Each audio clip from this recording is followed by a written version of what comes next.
What's going on, everybody? It's Sean here, and I'm back today to give you guys a review of the upcoming Air Jordan 1 Retro High OG in the Court Purple 2.0 colorway. This pair is set to drop Saturday, April 4th for a retail price of $170 US or $225 here in Canada. The official colorway for this shoe is Court Purple, white, and black. And for those of you guys watching from Canada, this pair will be available online at The Closet Inc. The Closet Inc. is an independent sneaker boutique located out of Southern Ontario, and they're my go-to spot for all my Jordan releases. So be sure to check them out, give them a follow, and show them some love.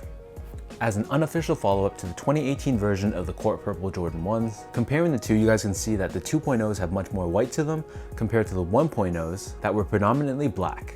Another major difference between the two is on the 1.0s, the light colored panels right here, this is actually sail, which is more of a cream or off-white color compared to the 2.0s where this is white. I personally didn't even realize this at first until I actually got them in hand to compare them. So taking a closer look at the 2.0s, so as I just mentioned, the base layer of the sneaker is constructed out of a white leather. As you look at the toe box, we have these perforations found throughout, and to the touch, this white leather is nothing special. It's not the worst leather I've seen on a Jordan 1, but it's definitely a downgrade compared to the original Court Purples. Surrounding the outer edges of the toe box, here we have this Court Purple leather, which similarly feels a bit thin and a bit stiff in hand as well. As we move downwards, on the mid panel of both sides of the sneaker, we have that white leather once again, and then stitched on top of this, we have a black leather Nike swoosh. Surrounding the ankle collar area on the lateral side only, we have the Air Jordan Wings logo debossed in black, and then surrounding the top portion of the ankle collar, here we have a synthetic black leather. Finishing this all off, we have Court Purple colored leather wrapping around the bottom of the back heel. The standard laces on this pair is a flat black lace, and Jordan Brand has provided us a second pair of laces, which looks like has a vintage wash to it. It's like a faded purple, which is a very interesting lace choice. Underneath the laces, we have your signature white nylon tongue, and at the top of the tongue, instead of your nylon tag, in this case we have a black leather tag with Nike Air branding in purple. Pulling out the insoles, these come with your standard black colored Jordan Brand insole, and on the heel we have Nike Air branding stamped on in purple.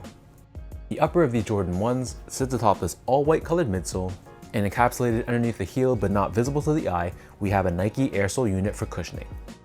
Turning the shoe over to the bottom, so here we have your standard Air Jordan 1 outsole. So in this case, it's entirely done in this Court Purple colored rubber.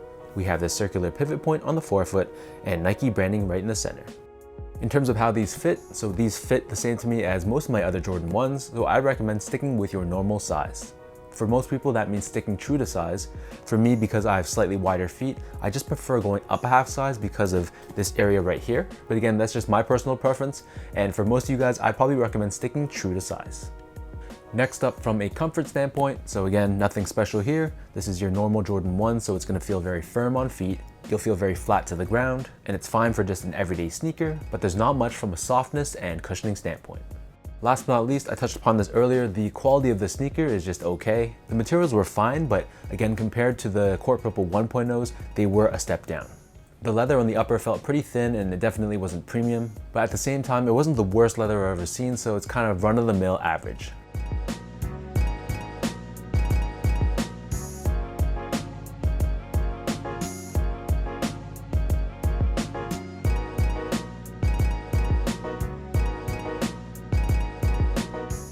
So with all that out of the way now, let's lace up these Court Purple 2.0 Jordan 1s, and I'll show you guys how these look on feet.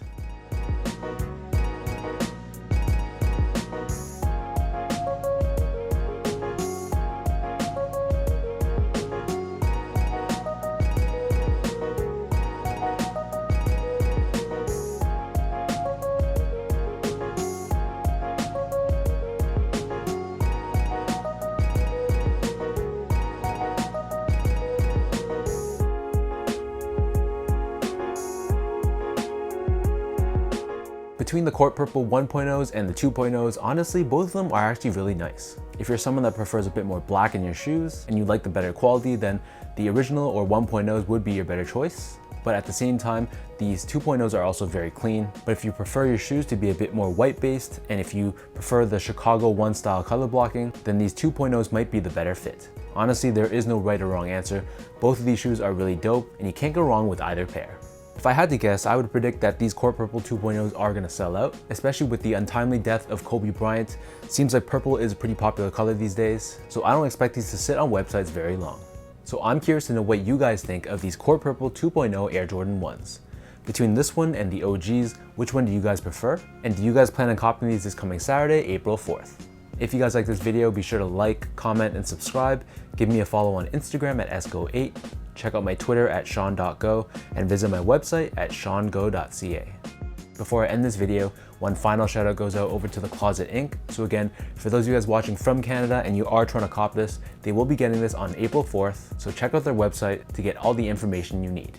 So until next time, thank you guys all so much for watching. Hopefully you guys enjoyed tuning into today's video, and I'll catch you guys all in the next one.